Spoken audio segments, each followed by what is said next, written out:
오늘 우리에게 주시는 하나님의 말씀은 세 곳의 말씀입니다. 먼저 골로새서 1장 3절에서 6절 말씀입니다. 우리가 너희를 위하여 기도할 때마다 하나님 곧 우리 주 예수 그리스도의 아버지께 감사하노라. 이는 그리스도 예수 안에서 너희의 믿음과 모든 성도에 대한 사랑을 들음이요 너희를 위하여 하늘에 쌓아둔 소망을 인함이니 곧 너희가 전에 복음 진리의 말씀을 들은 것이라. 이 복음이 이미 너희에게 이름에 너희가 듣고 참으로 하나님의 은혜를 깨달은 날부터 너희 중에서와 같이 또한 온 천하에서도 열매를 맺어 자라는도다. 다음은 고린도후서 1장 8절에서 11절 말씀입니다. 형제들아, 우리가 아시아에서 당한 환난을 너희가 알지 못하기를 원치 아니하노니 힘에 지나도록 심한 고생을 받아 살수만까지 끊어지고 우리 마음에 사형 선고를 받은 줄 알았으니 이는 우리로 자기를 의뢰하지 말고 오직 죽은 자를 다시 살리시는 하나님만 의뢰하게 하려 하심이라. 그와 이같이 큰 사망에서 우리를 건지셨고 또 건지시리라. 또한 이후에라도 건지시기를 그를 의지하여 바라노라. 너희도 우리를 위하여 간구함으로 도우라. 이는 우리가 많은 사람의 기도로 얻은 은사를 인하여 많은 사람도 우리를 위하여 감사하게 하려 함이라. 마지막으로 고린도후서 1장 18절에서 20절 말씀입니다. 하나님은 미쁘시니라. 우리가 너에게 한 말은 예하고 아니라 함이 없노라. 우리 곧 나와 실로아노와 디모데로 말미암아 너희 가운데 전파된 하나님의 아들 예수 그리스도는 예하고 아니라 함이 되지 아니하였으니 저에게는 예만 되었느니라. 하나님의 약속은 얼마든지 그리스도 안에서 예가 되니 그런즉 그로 말미암아 우리가 아멘하여 하나님께 영광을 돌리게 되느니라. 아멘.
우리는 고린도전서 13장을 사랑장이라고 일컫습니다.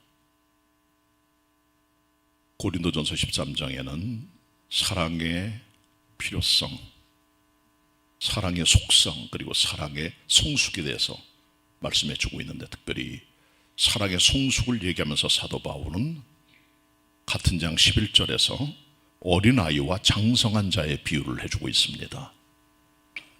사도 바울이 어렸을 때는 말하는 게 어린아이와 같고, 깨닫는 것이 어린아이와 같고, 생각하는 것이 어린아이와 같았지만 장성한 자가 되어서는 어린아이를 버렸다고 고백합니다. 어린아이들은 무엇으로 평가합니까? 가장 기본적으로 말을 보면 알 수 있어요. 어린아이다운 말, 자기 세계의 언어를 표현합니다. 그것은 좁고 얇고 그리고 짧습니다. 어린아이들의 깨닫는 것은 더디며 또 자기 세계 속에 갇혀서 편견에 들어갈 때가 많고, 자기가 아는 것들을 모든 것 착각을 하기 때문에 깨닫는 게 더디습니다. 그리고 생각하는 것도 깊지 못하고 자기 세계 속에 사로잡히는 자기 세계관 안에 살아갑니다. 그러니까 나이가 들고 사람이 성숙해지게 되면 장성한 자가 돼서 말하는 게 어른스럽고 깨닫는 것도 깊어지고 생각하는 게 넓어진 것을 보게 되죠. 어린아이의 가치관과 세계관, 신앙관, 그리고 장성한 자들의 가치관이나 세계관이나 신앙관은 전혀 다르다는 거죠. 우리 그리스도의 사람들은 어린아이의 일을 버리고 장성한 데까지 자라가야 됩니다. 감사도 마찬가지예요. 어린아이 같은 감사도 있지만 장성한 자의 성숙한 감사도 있는 겁니다. 우리는 우리 가지고 있는 감사의 수준을 업그레이드 시킬 필요가 있다는 겁니다. 사도 바울이 골로새 교인들에게 편지를 썼습니다. 그 편지에서 바울은 2장 6절 7절에서 우리 그리스도인들의 믿음을 신앙의 나무에 비유를 해요. 너희가 예수 그리스도를 주로 받았으니 그 안에 행하되 그 안에 뿌리를 박으며 세움을 입어 교훈을 받은 대로 믿음에 굳게 서서 감사함을 넘치게 하라는 겁니다. 그리스도 예수의 복음의 씨앗을 내 안에 받아 예수를 주로 삼고 그 다음에 뿌리가 내립니다. 그리고 줄기가 자랍니다. 믿음 안에 든든히 서면서 마지막에는 감사 열매를 맺히게 되는 거죠. 그러니까 감사는 우리 신앙의 열매요 최후 단계입니다. 자, 그런데 이 같은 감사도 레벨이 다른 거예요. 어린아이 같은 감사도 있지만은 장성한 자의 감사도 있음을 우리가 알아야 됩니다. 자, 기본적으로 성경이 말해주고 있는 우리의 감사, 가장 기본적인 어린아이 같은 감사가 무엇일까요? 바로 맥주절의 감사입니다. 레위기 23장을 보시면 하나님께서는 3대 절기를 지키라고 명령하시면서 그때가 되면 전부 다 하나님의 전에 올라와 절기를 지키라고 말씀하십니다. 첫 번째 절기는 유월절입니다. 이스라엘 백성들이 애굽의 장자들이 다 죽을 때 유월절 어린 양의 피를 통해 살아남은 것을 감격하여 그날을 기억하면서 유월절을 지켜야만 됐습니다. 다른 말로는 무교절이라고도 합니다. 두 번째 절기는 맥주절입니다. 보리추수를 감사하는 그런 절기예요. 이 맥주는 이름이 다른 세계가 또 있어요. 초실절입니다. 첫날 하나님께 먼저 곡식의 첫 번째 걸 드려요. 그게 초실절이에요. 이것은 49일 동안 7주간 연속되기 때문에 사람들이 이것을 77절이라고 하고, 그리고 7주간 연속된 그 다음날 하나님 앞에 새로운 소재를 드리기 때문에 오순절, 50을 뜻하는 오순절이 되기도 하는 겁니다. 같은 감사의 절기의 다양한 표현들입니다. 그리고 마지막 세 번째는 초막절입니다. 이 초막절은 수장절이라고도 하는데 추수한 모든 곡식들을 창고에 드립니다. 그게 수장이에요. 걷어들여서 저장한다는 겁니다. 그게 다 끝나고 나면 백성들이 집이나 지붕이나 아니면 야외나 들판에다가 초막을 져요. 나뭇가지를 다 꺾어다가 초막을 져서 거기 들어가 살면서 그들의 조상들이 나그네 삶을 걸어갔던 옛날 광야 생활을 기억하면서 거기서 고난을 겪고 말씀을 듣고 기도하고 회개하며 성회를 열어가게 되는 거죠. 자, 이 같은 세 가지 절기 중에 맥추절은 우리가 하나님 앞에 또 이웃을 향해 나아가야 되는 가장 중요한 감사의 모습들을 가장 잘 보여주고 있다고 생각을 합니다.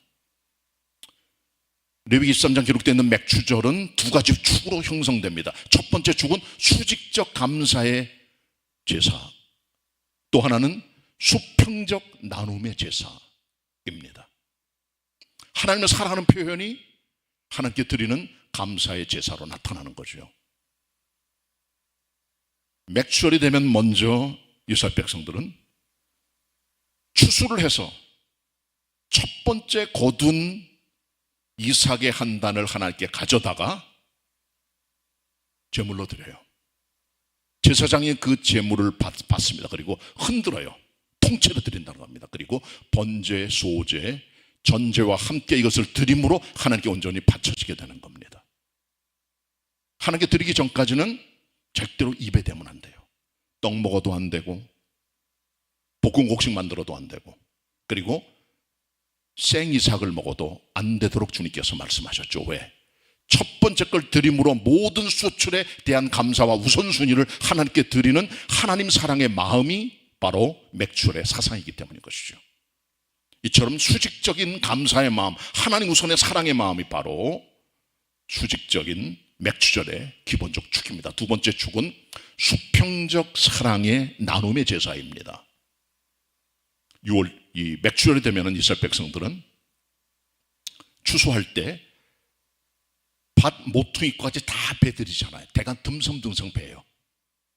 그리고 바닥에 떨어진 이삭은 절대로 줍지 않습니다. 뭐 때문에요? 가난한 자들과 나그네들, 더 나아가서는 고아들과 과부들을 위한 배려입니다. 작죽기를 할 수 있도록 배려하는 사랑의 마음이 맥추절의 사상입니다. 함께 나누는 겁니다. 히브리서 13장 16절에 보시면은 너희는 선을 행하는 것과 나눠주기를 잊지 말아라. 이는 하나님께 기뻐하시는 제사라고 말씀해주고 있습니다. 나눔도 제사예요. 하나님께 올려드리는 제사도 중요하지만 함께 나누는 나눔의 제사도 중요하죠. 이것이 수평적 감사의 나눔의 제사인 것이죠. 이게 함께 갑니다. 이게 맥추절의 사상이요, 신학이요, 믿음입니다. 그렇게 맥추를 지키는 거예요. 맥추는 그렇기 때문에 하나님 사랑의 표현을 첫 이삭을 드리는 것으로, 그리고 수평적 이웃의 사랑의 모습을 통해 함께 나누는 것으로 진행이 되는 것이죠. 이 두 가지가 함께 갈 때 맥추절의 은혜가 완성이 됩니다. 근데 이것은 율법적인 하나님의 계명이에요. 이걸 뛰어넘는 또 다른 단계의 감사가 있는 거죠. 그게 바로 뭘까요? 바울이 말하는 감사입니다. 바울의 감사는 여러 곳에 있지만 그러나 특별히 골로새서와 고린도 후서의 말씀을 중심으로 우리 감사의 단계가 어린아이 신앙을 떠나서 장성한 데까지 이룰 수 있는 그런 자리에 올라갈 수 있도록 저는 여러분께 부탁을 드리면서 먼저 골로새서 말씀을 보도록 하겠습니다. 골로새 1장 3절에 6절의 말씀 보도록 하겠습니다. 골로새 1장 3절로 6절 제가 읽겠습니다. 우리가 너희를 위하여 기도할 때마다 하나님 곧 우리 주 예수 그리스도의 아버지께 감사하노라. 이는 그리스도 예수 안에 너희의 믿음과 모든 성도에 대한 사랑을 들음이요 너희를 위하여 하늘에서 하던 소망을 인함이니 곧 너희가 전에 복음 진리의 말씀을 들은 것이라. 이 복음이 이미 너희에게 이름에 너희가 듣고 참으로 하나님의 은혜를 깨달은 날부터 너희 중에서와 같이 또한 온 천하에서 열매를 맺어 자라는도다. 아멘. 무슨 뜻입니까? 바울의 감사는 맥추절의 감사를 뛰어넘는 독특한 감사예요. 바울이 기도할 때마다 뭘 감사합니까? 이 본문에 보시면 골로새 교인들을 보고 감사해요. 자기가 복음을 전했고 믿음을 가진 골로새 교인들이 신앙 안에 자라는 것들을 보고 너무 기뻐합니다. 골로새 교인들은 복음 진리의 말씀을 들었습니다. 이 복음 진리 말씀은 믿음의 복음, 사랑의 복음, 소망의 복음이에요. 그 복음이 그들에게 들어가 깨닫게 되고 그들이 이것이 점점 자라 열매를 맺어 고린도 교회뿐 아니라 온 천하까지 알려지게 될 만큼 큰 열매를 맺는 자리까지 가게 됐다는 것을 보고 바울이 감사하는 거죠. 나를 위한 감사가 아니에요. 골로새 교인들 때문에 감사하는 바울의 감사가 바로 그 다음 단계 감사임을 보게 됩니다. 오늘 이 본문을 다루면서 저는 약간 샛길로 가도록 하겠습니다. 그건 바로 뭐냐면 바울이 고린도 교인들에게 증거한 복음 진리 말씀의 세 가지 내용들을 먼저 다루고 그 다음에 이 본문을 다시 한번 상고하겠습니다. 4절 5절 봅니다. 골로새 1장 4절 5절 같이 보시길 바랍니다. 합독합니다. 골로새 1장 4절 5절 시작. 이는 그리스도 예수 안에 너희의 믿음과 모든 성도에 대한 사랑을 들음이요 너희를 위하여 하늘에 쌓아둔 소망을 인함이니 곧 너희가 전에 복음 진리의 말씀을 들은 것이라. 아멘. 사도 바울이 전한 복음 진리의 말씀은 세 가지 복음으로 구별됩니다. 믿음의 복음, 사랑의 복음, 그리고 소망의 복음입니다. 먼저 믿음의 복음. 믿음의 복음은 주 예수 그리스도 안에 있는 믿음입니다. 우리가 믿는 종교 체계를 우리는 기독교 그리스도교라고 합니다. 성경이 있습니다. 그리스도가 계시죠. 그리스도는 교회 중심이십니다. 그리스도를 빼면 아무것도 없어요.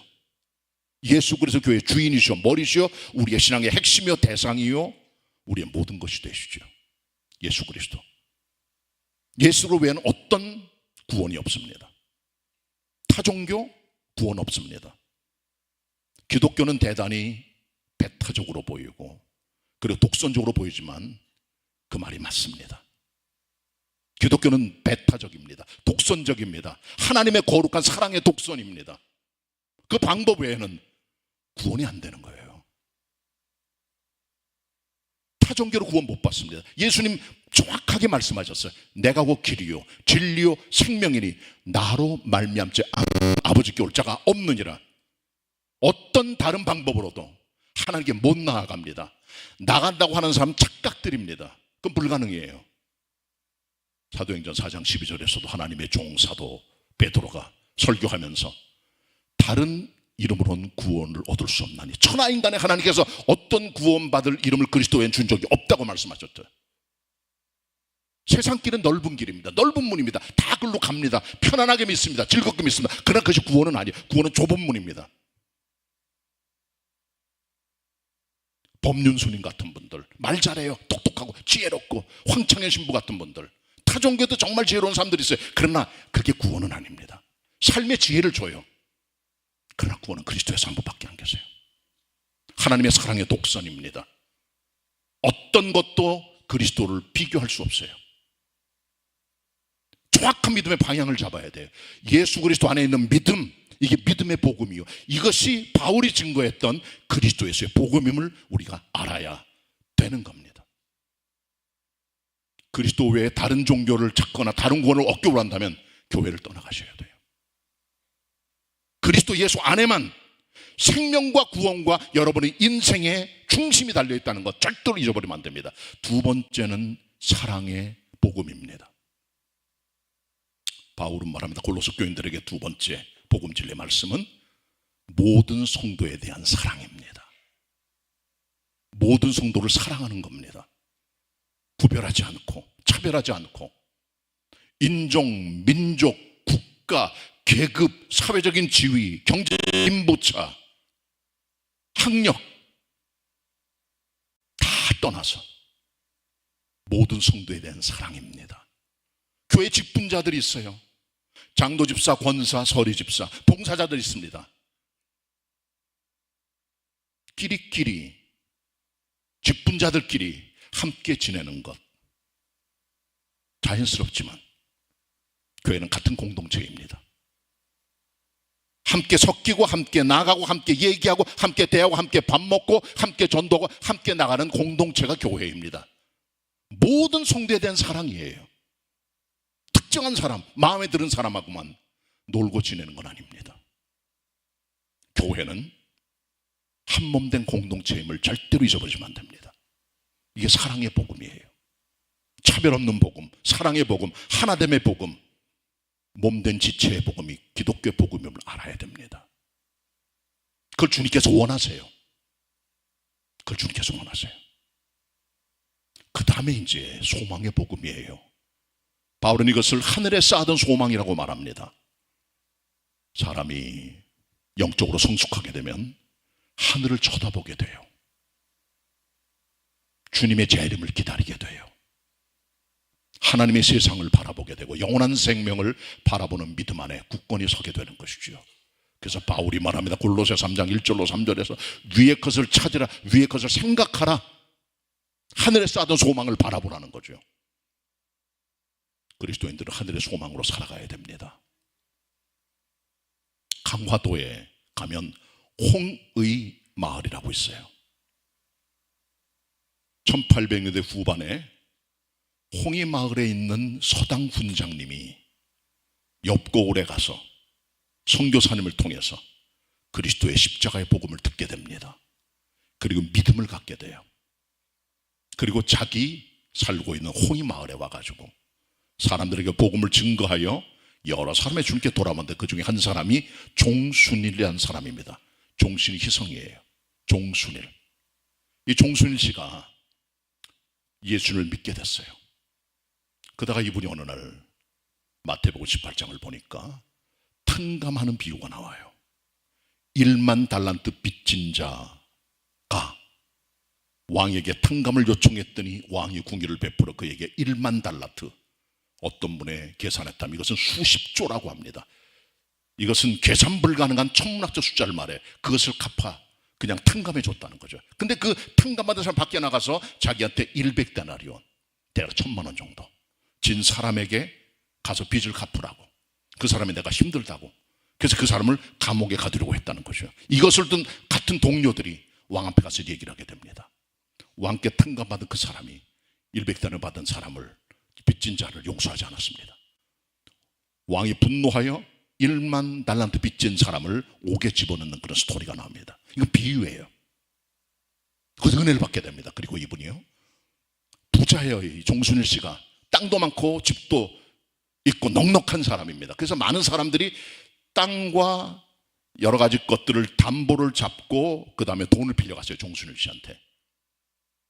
그런데 이분이 그 말씀을 보는 순간 감동을 받아가지고 집에 있는 문갑 안에 들어있는 수많은 차용서를 갖고 나왔습니다. 그리고 동네 사람 다 불렀습니다. 그리고 말합니다. 나는 하나님께로부터 은혜를 받은, 죄가 탕감받은 죄인이에요. 그런 죄인인 제가 어찌 여러분들이 제게 진 채무를 다 받을 수 있겠습니까? 은혜 받아 탕감된 제 죄를 기억하며 여러분들의 모든 저를 향한 빚들을 오늘 제가 탕감해 드립니다. 문갑을 열고 모든 차용증서를 그들이 보는 앞에서 불태워버리고 맙니다. 사람들이 감격해 울기도 합니다. 그 동네 사람의 90%가 주님께 돌아오게 돼요. 그게 1900년의 일입니다. 그 이후로 종순일 씨는 믿음을 갖고 생활하고 주님을 잘 섬겼습니다. 그리고 하나님 말씀 보니까 마태복음 19장에 너는 모든 재산을 팔아 가난한 자에게 주라고 하는 말씀을 듣고 마음에 또 감동을 받아 재산을 다 팔아 가난한 자들에게 주고 교회 헌납하고 두 부부가 전도연의 길을 떠나게 되죠. 그래서 강화도 길상면 쪽에 7개 이상의 교회를 개척을 하게 되고 감리교 신학을 졸업을 하고 1917년에 강화도 옆에 있는 조그만 섬인 주문도에 들어가 진천교회에서 목회를 하게 됩니다. 지금은 소도중앙교회입니다. 거기 들어가서 목회를 잘하셨어요. 자, 그런데 그 교인들 사이에 물질 관계가 얽혀 있는 걸 봤어요. 그 어떤 교인이 계셨는데 그분이 2,000원의 빚을 졌어요. 아버지가 죽었어요. 2,000원을 아들이 그대로 물려받게 됩니다. 지금 시가로 1억이 넘는 큰 돈이에요. 근데 이 사람이 8년 동안 뼈 빠지게 일했는데 빚을 갚을 수 있는 손에 모아둔 돈은 16원이 다예요. 죽을 때까지 갚아도 못 갚습니다. 그래서 이분이 너무 힘들고 기도도 안 되니까 목사님을 모시고 성도들 모시고 채주인 2사람, 박순병 성도 2사람을 오시라 그랬어요. 얘기를 합니다. 우리 아버지가 2,000원 이상의 빚을 지고 지금 돌아가셔서 제가 이걸 다 떠맡았는데 너무 힘들고 너무 어렵습니다. 제가 8년 동안 일해도 16원밖에 벌지 못했어요. 죽을 때까지 못 갚습니다. 어찌하면 좋겠습니까? 기도도 안 되고요. 그때 종순일 목사님이 얘기를 했어요. 내가 17년 전에 홍이마을에 있을 때 내가 부자였는데 하나님께 받은 은혜가 너무나 감사하여, 내 죄를 탕감해준 그 은혜가 너무 감사하여 내가 동네 사람들의 차윤서를 다 태워버리고 그들 용서해 준 적이 있다고. 그랬더니 그 말을 들은 박두병, 박순병 두 형제 간에 둘이 상의를 해요. 야, 우리 먹고 살고 넉넉한데 이렇게 빚진 사람을 힘들게 할 건 뭐냐, 받지 말자. 그래가지고 박두병 형제가 내가 2천만 원 빚을 탕감해 드리겠습니다. 그 동생 박순병은 60원 빚을 갖고 있었어요. 이것도 탕감해 드립니다. 그래서 2,060원의 빚을 탕감을 하고 그 사람 자유롭게 됐죠. 그리고 이것 때문에 그 마을의 세대수가 181세대인데 134세대 75%가 다 교회 나왔다는 거죠. 지금도 그래서 이 진촌에 가면은 잘 모르겠어요. 지금 이제 기록된 거니까 술도 안 팔고 담배도 안 팔고 도박도 안 하고 아무것도 없어요. 그런 마을이 됐다는 겁니다. 그리고 이 종순일 목사님은 1926년에 목회를 그만두셨어요. 그리고 돌아가셨습니다. 짤막한 스토리지만은 하늘에 쌓아둔 소망이 뭔가를 보여주는 거죠. 영원한 것을 바라보는 믿음의 사람들이 가지고 있는 땅의 가치관들은 조금 다르다는 겁니다. 보이는 게 다른 겁니다. 우리 소망의 복음을 갖고 살아가야 돼요. 믿음의 복음은 거기서 끝나면 안 됩니다. 사랑의 복음으로, 소망의 복음으로 점점 펼쳐져 나가 복음 진리가 우리의 삶에 실현돼야 되는 것이죠. 이 세 가지를 바울은 복음 진리의 말씀으로 얘기를 했습니다. 그걸 너희가 들었다는 겁니다. 깨달았다는 겁니다. 그리고 점점 너희뿐 아니라 온 세계 사람들이 알 정도로 열매를 맺어 자라갔다는 것을 하나님께 감사하고 있죠. 이 같은 바울의 감사는 무슨 감사입니까? 타인지향적 감사예요. 우리 감사는 어떤 감사입니까? 우리의 감사의 7, 80%는 하나님 저와 함께 해주시고 구원해 주심, 사업에도 함께 하시고 직장에 함께 해주시고 가족들 주시고 먹을 것 주시고 차도 주시고 집도 주시고 조금 힘든 것도 있지만 그러나 여기까지 오게 하신 하나님의 사랑들을 기억하며 예물을 드리고 하나님께 감사하죠. 근데 그것은 초보자의 감사입니다. 어린아이의 감사입니다. 조금 성숙한 사람은 나 때문에 감사한 것이 아니라 교회 나와 예수 믿고 집사가 되고 삶이 달라지고 변화된 그 사람 때문에, 그 교회 어떤 성도 때문에, 어떤 믿음의 사람 때문에 감사하는 타인지향적 감사로 업그레이드 되는 거예요. 나 때문에 감사함을 드리는 것이 아니라 주변의 믿음의 형제들의 영적 성장과 믿음의 승리와 극복과 강건함 때문에 감사할 수 있는 타인지향적 기도가 바로 우리의 감사의 다음 레벨이 되겠습니다. 거기까지 가셔야 되는 거예요.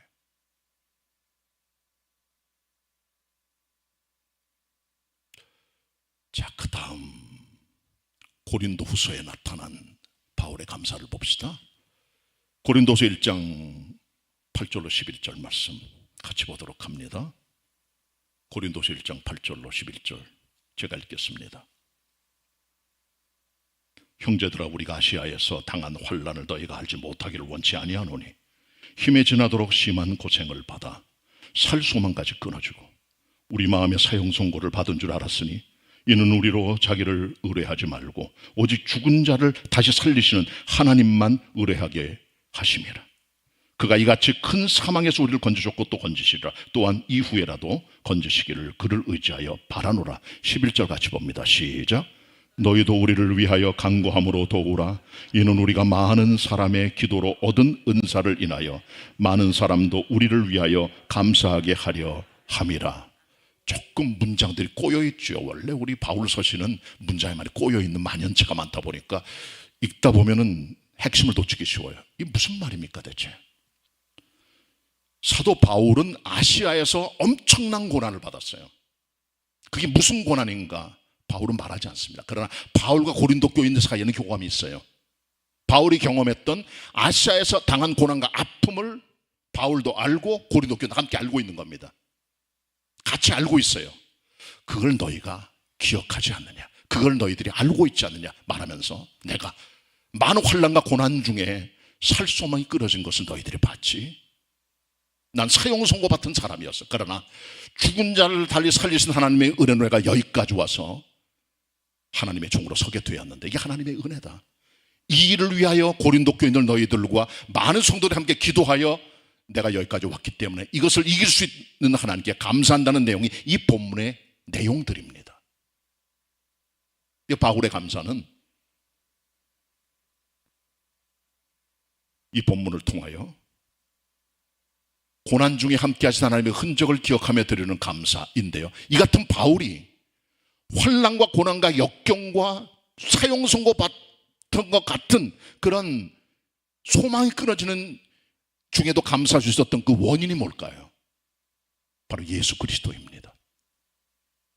예수님 때문에 견딜 수 있는 거죠. 우리의 감사의 근원은 바로 예수 그리스도이며 그리스도는 우리의 감사의 수원지며 감사의 근원이며 감사의 뿌리가 되시는 분이에요. 그를 바라보고 바울이 감사할 수 있었던 겁니다.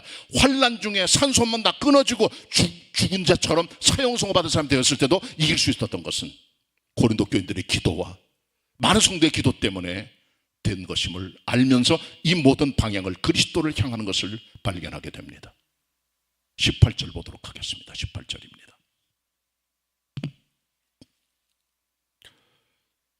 제가 읽습니다. 하나님은 미쁘시니라. 우리가 너희에게 한 말은 예하고 아니라 함이 없노라. 19, 20 같이 읽습니다. 시작. 우리고 나와 실로아노와 디모데로 말미암아 너희 가운데 전파된 하나님의 아들 예수 그리스도는 예하고 아니라 함이 되지 아니하였으니 저에게는 예만 되었느니라. 하나님의 약속은 얼마든지 그리스도 안에서 예가 되니 그런즉 그로 말미암아 우리가 아멘하여 하나님께 영광을 돌리게 되느니라. 아멘. 예수님은 감사로 평생을 사신 분이에요. 모든 일을 예와 아멘으로 받으시고 감사와 순종으로 인생을 걸어가셨습니다. 이 땅에 내려오실 때 예수 그리스도께서는 성부 아버지의 뜻에 순종하여 하나님의 지위와 똑같은 동등성을 다 포기하시고 자기를 비우시고 사람의 모양을 입으시고 종의 형체로 이 땅에 오신 것이죠. 순종과 감사입니다. 그게 구원의 길이기 때문에 기꺼이 예와 아멘으로 순종하며 성육신 하신 거예요. 동정 마리아의 몸에서. 고향 땅 나사렛에서 목수인 아버지와 어머니를 떠받들어 모셨습니다. 하나님께 대한 순종의 반영입니다. 30세쯤 되셨을 때 공생에 들어가시는데 마귀가 시험을 줍니다. 3가지. 예수님께서는 그것도 받으셨어요. 하나님의 아들이 그럴 것까지 없잖아요. 그러나 시험을 받으시면서 그 길을 걸어가시고 예와 아멘으로 받으시고 승리하십니다. 그리고 세례도 받으셨어요. 누구에게? 자기보다 한 급 낮으신 세례 요한 선지자에게. 주님이 세례를 줘야 될 대상이 세례 요한인데 주님께서는 세례 요한에 가가지고 내게 세례를 베풀라고. 이게 하나님의 뜻이라고. 안 됩니다. 어떻게 크신 분이 제게 세례 받습니까? 아니야. 이것으로 주님의 뜻을 성취하라고 말하죠. 그리고 요단강에서 예수님께서는 겸비한 마음으로 예와 아멘으로 십자가에 가실 걸 아시고 세례를 받으실 때 하늘에서 아버지 소리가 들립니다. 이는 내 사랑하는 아들이요 내 기뻐하는 아들이라. 그리고 비둘기가 성령께서 비둘기처럼 그 위에 내려왔다를 기록해주고 있죠. 그렇게 주님께서 살아가셨어요. 침 받을 때 사람들 침 뱉을 때 다 받으시고 때릴 때 맞으시고 한마디도 불평 안 하시고 찌를 때 아멘 하시고 사형평 받을 때도 불평 안 하시고 아멘 하시고 그게 불법이었지만 그렇게 가셨습니다. 겟세마네 동산에서 어떻게 하셨습니까? 아버지 할 수 있거든 이 잔을 내게서 피하게 해주십시오. 그러나 내 원대로 마옵시고 아버지 원대로 되길 원하나이다. 하나님의 원과 뜻을 바라봤던 그리스도 예수를 우리는 보게 되는 거죠. 그리고 마침내 십자가에 죽으신 겁니다.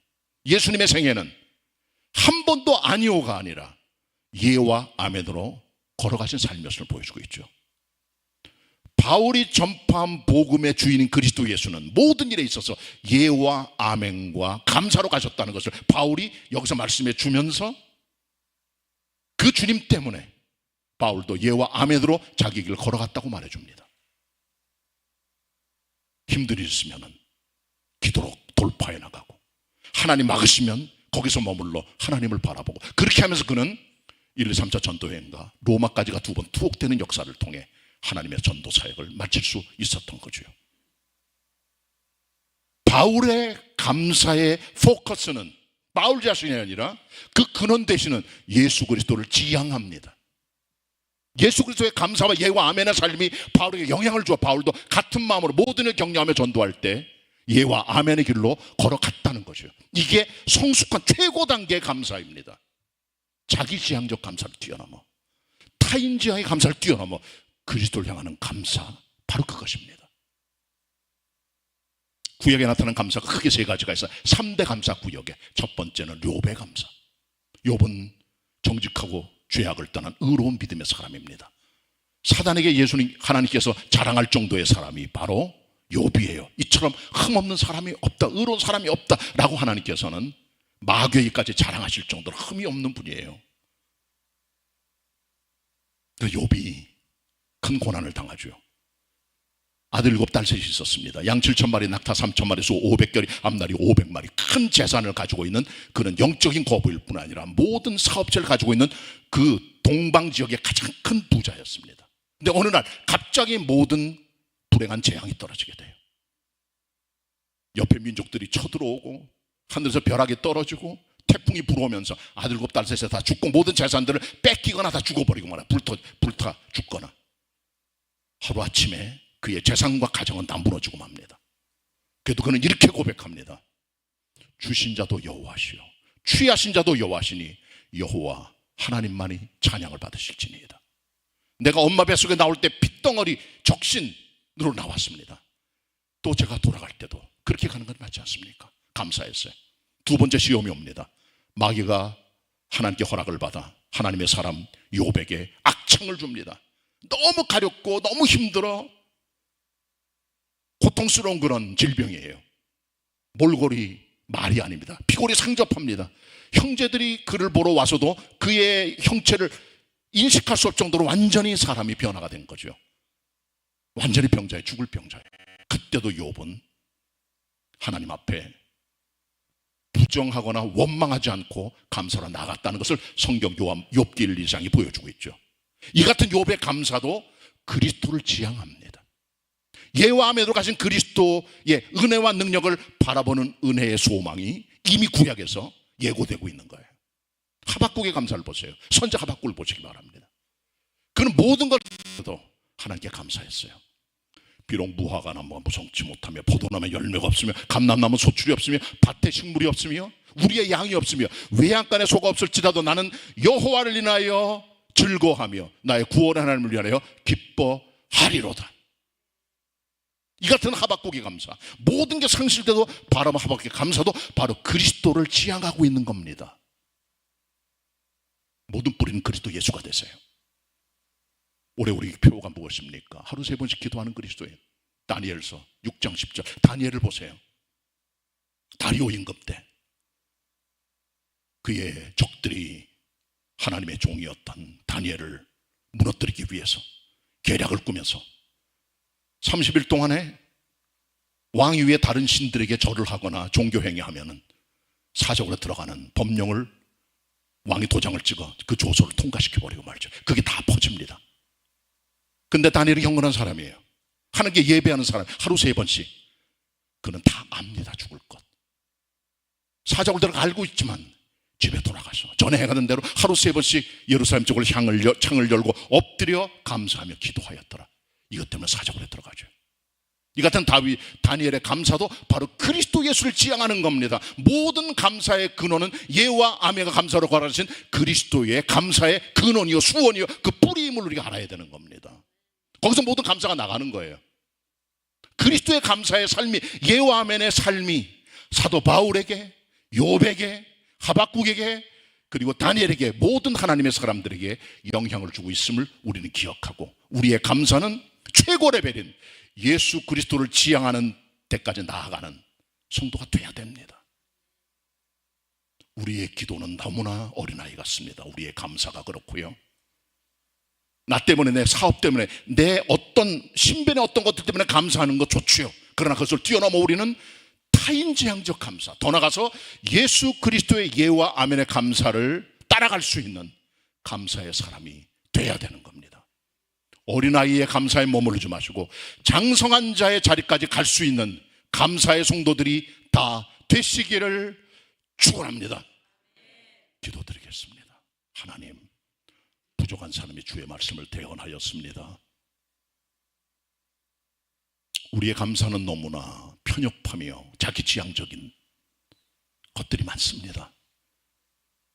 골로새 교인들에게 감사 때문에 감사했던 바울의 타인지향의 감사, 그리고 모든 예와 아멘과 감사의 근원이신 그리스도를 바라보는 우리 믿음의 감사까지 우리가 올라갈 수 있도록 우리의 감사 생활이 더 높아지게 하시고 깊어지게 하시고 감사의 수준들이 장성한 자의 것이 될 수 있도록 우리 가운데 함께하여 주시옵소서. 감사하신 예수 그리스도의 이름으로 기도드립니다. 아멘.